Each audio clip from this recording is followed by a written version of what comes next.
céu, estimado, e apagou-se aquela última vela dentro daquela bacia de alumínio e você trêmulo, sem saber o que estava acontecendo e com medo de perguntar.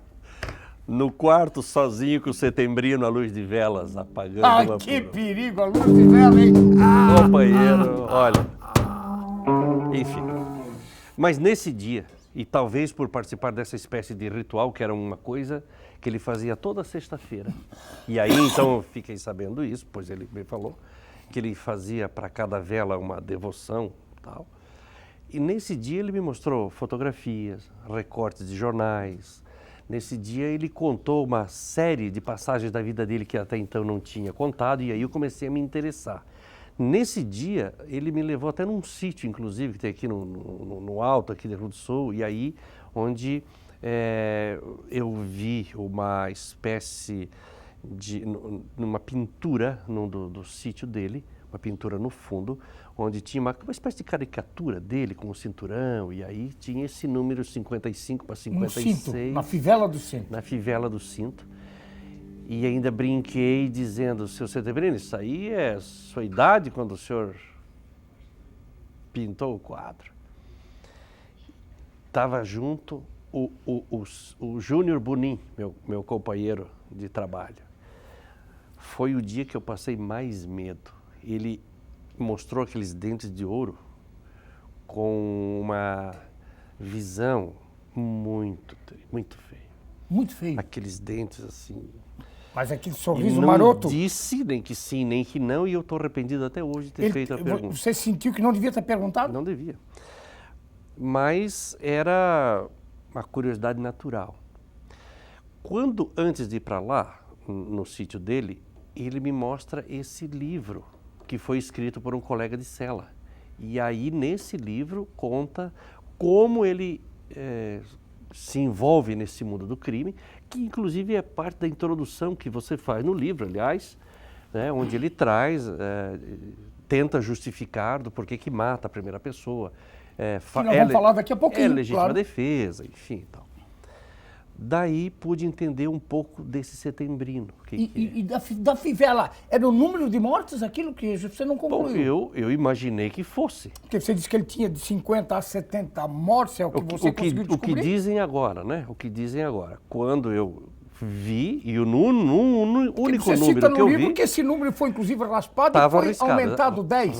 Não, rabiscado, de 5 para 6, de 55 para 56. Então era mais um que foi, Era que mais subiu um, para o andar de cima. Provavelmente, né? Então eu imaginei que naquela circunstância era isso. Então é um tipo de contagem que isso, convenhamos, não é uma contagem que a gente possa se orgulhar. Não, em absoluto. É. Temos que recriminar. E não jamais aplaudir, Deus Então, livre. no início... Por mais que ele tinha motivos que na primeira, você vai contar, que na primeira morte ele foi jurou vingança da mulher, que você vai contar daqui a pouco. Então, na introdução do livro, nós buscamos isso, dizer como uma pessoa ligada ao ramo do direito e também que você acaba, até pela índole, você começa a questionar o tempo e a história e aquele que é herói e aquele que é bandido.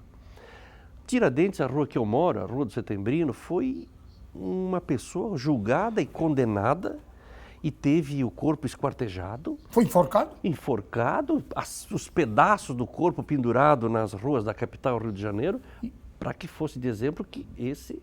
E ficou como tido o maior herói nacional. Hoje é o feriado nacional de Tiradentes. Feriado nacional. Nós temos o caso, por exemplo, de Zumbi dos Palmares, que hoje tem uma universidade, hoje é tido como um herói. Na verdade, ele tinha os seus escravos. Ele foi morto. Decapitado, né? A cabeça cortada para que todos vissem que ele não era imortal, como se dizia. E chegou a chefe do Quilombo dos Palmares, quando o tio dele, misteriosamente, o rei Ganga Zumba, foi assassinado, envenenado. Por exemplo, morto por envenenamento. Faz parte da história. E ele, por causa disso, que não se dava muito com o tio, acaba sendo o chefe dos Palmares. Quer dizer, E teve o Lampião, né? E o Lampião que nós questionamos hoje, inclusive nas pesquisas mais recentes, ao arrepio A dos sua pesquisadores. hombridade, a sua macheza, vamos A dizer assim. macheza está questionada. Ele quebrava a mão. Bom, é o que as pesquisas estão dizendo. Né? Mas você vai nessa mesma linha de raciocínio e você tem aí o Sete Orelhas, por exemplo, que é um assunto para a gente tratar numa outra ocasião, outro livro que nós vamos escrever agora. Você vai escrever? Sete Orelhas. Sete Orelhas? Interessantíssimo. Assumes um compromisso de apresentar esse Sim, livro sim. para a nossa feira do livro Sim, sim, e muito. para também a O nossa Sete RBA, né? O Sete Orelhas é uma coisa maravilhosa, maravilhosa. E os pedaços da história dos Sete Orelhas e tal, fragmentos, estão no Museu da Assembleia Legislativa de Santa Catarina, mas ele se passa no meio oeste brasileiro, né? Então é um negócio extraordinário. Mas você tem, além disso, dessas que nós falamos aí, você tem outras coisas. Depende da época da história que você está, o bandido e o herói trocam de lugar. Imagine você que no tempo passado você tinha dinheiros do orçamento do governo para desmatar, para proteger os colonizadores dos índios, portanto, para matar índio. E matava mesmo, né? E matava. E matavam mesmo. Com o orçamento governamental. Com dinheiro do público. Dinheiro público. Hoje, aquela mesma linha tem o quê?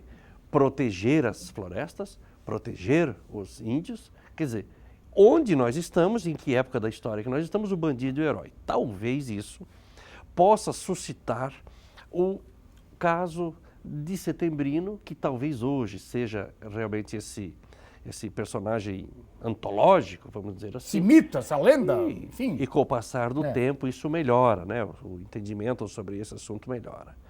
Mas eu quero te dizer uma coisa, e vou trazer aqui uma das pessoas que fui visitar agora, depois que o livro foi trazido, e eu falei também, essa pessoa me disse, olha, ele teve convivência simultânea com 3 mulheres. 3 mulheres. E por que Nos últimos tempos, você quer Agora, dizer? nos últimos tempos. Antes de morrer. Mas por que ele deixou o caso dessa que você está se referindo aqui, que era do convívio dele, ali tinha uma ligação de parentesco. Por que ele deixou? E aí vem uma das coisas que deixei para o seu programa. A companheira do Setembrino deixou dele porque o encontrou com uma outra pessoa, um amigo. Então não era só o Lampião Aí que quebrou a mão? Aí estragou. Sim, mas teve um namorico nesse andar, estimado? Então, são coisas que a gente vai ter que trazer. Esmiuçar. Acho interessante. Ela pegou. Então ela, né? E uma senhora que Se da sentiu idade traída dele, e largou e o aí, estimado. desse jeito, não, né? Então, essa é uma informação que trago agora, que ainda não se sabia. Que nem está no livro. Não está no livro, nada. Porque o livro já estava pronto. Já estava pronto. Eu tenho dificuldade de trazer esse assunto, porque é muito íntima da família. Ficou muito preso, e eles guardaram isso por muito tempo. Então, Até porque se alguém soltasse, o rei do gatilho pois então. poderia estar fim da história. Então, é verdade. Estimado, você faz aqui essa correlação do Zumbi de Palmares, do Lampião, Tiradentes. Onde é que você quer chegar? Você falou da história, mas vamos contar então um pouco a história. Como começou? A história do Setembrino Alves dos Santos, que já não foi o nome que você deu ao livro, O Rei do Gatilho, porque isso já era chamado assim lá no Planalto Serrano, Curitibano, os Campos Novos, aquela região toda, a 1950, 57, 60, nessa época aí. Vamos contar um pouco essa história, como tudo começou, estimado? É a história que ele mesmo conta. Pois o livro nada mais é do que a história contada pelo próprio Setembrino na versão de um companheiro de cela que sabia escrever. E que você depois, vai lá no final, nós vamos apresentar o caderno que você conseguiu recuperar, né? Então esse caderno sumido ficou no mistério. Bom, acontece, ele relata isso claramente, e quem lê a história só o que o Setembrino escreve, vai julgá-lo uma vítima dos tempos, um injustiçado, e uma pessoa que com pouco esclarecimento acaba cometendo justiça com as próprias mãos, como você define também na introdução do livro. Na introdução do livro, né? Ele estava em Caçador, fazendo um poço artesiano, que era um trabalho que ele tinha sido contratado, e a esposa morava em Curitibanos.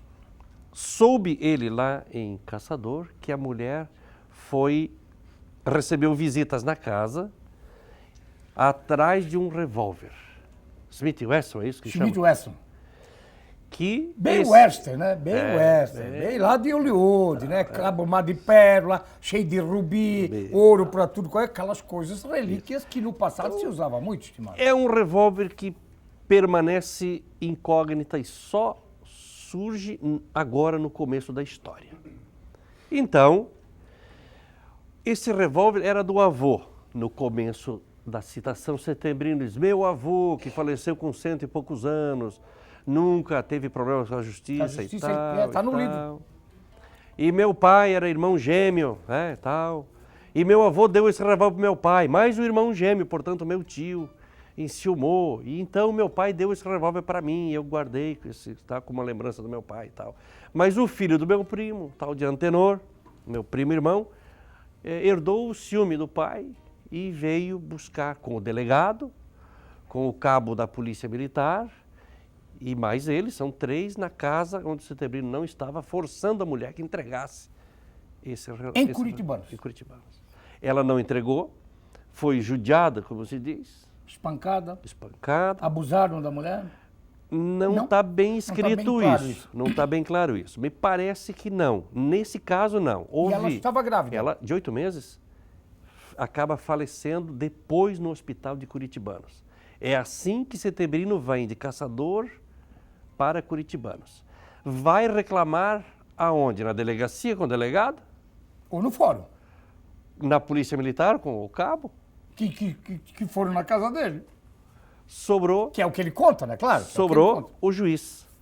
E ao juiz, então, é a primeira pessoa que ele se reporta, e o juiz fala: Setembrino, não faça justiça você mesmo, nós vamos fazer dentro da lei e tal. E ele não se conforma, porque está muito revoltado. Ele achou que não teve amparo da justiça, né? É o que está no livro. Encontra o promotor, e o promotor, sim, eu vou acusá-lo, eu vou botar na cadeia, nós vamos fazer justiça. Então ele se afeiçoa do promotor, que realmente faz a parte dele.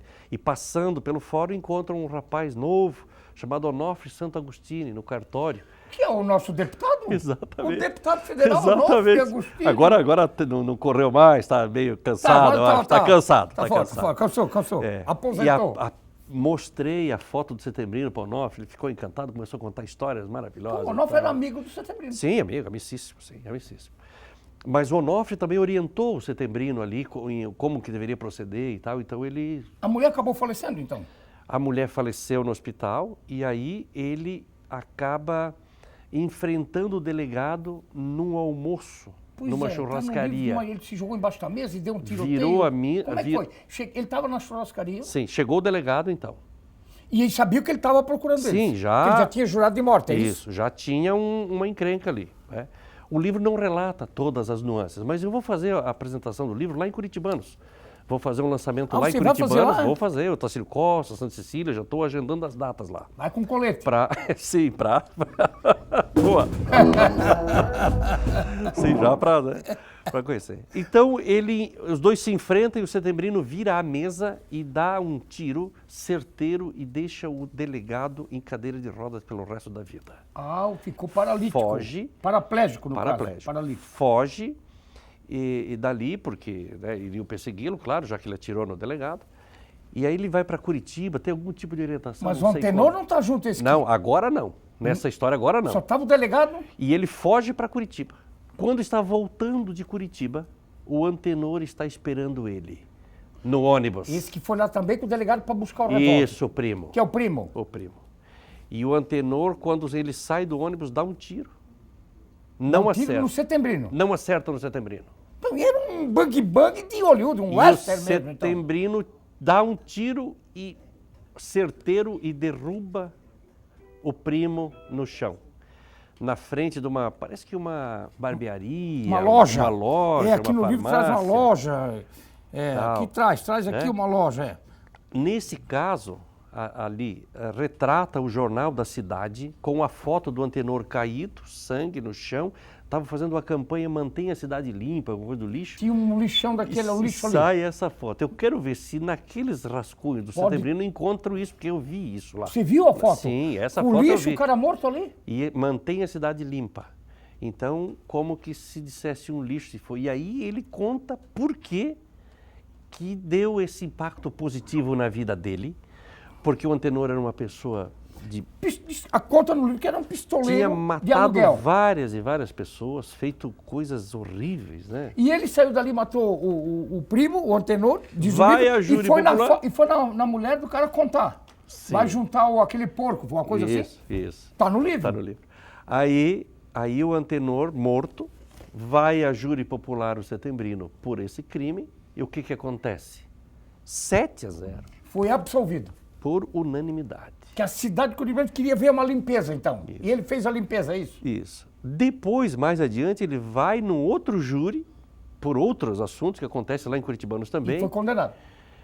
Mas o promotor queria acusá-lo, ele relata. A mãe do promotor vinha rezar com ele pela absolvição dele na cela. Que gostava do Setembrino. O padre falava no sermão que era para absolver o Setembrino.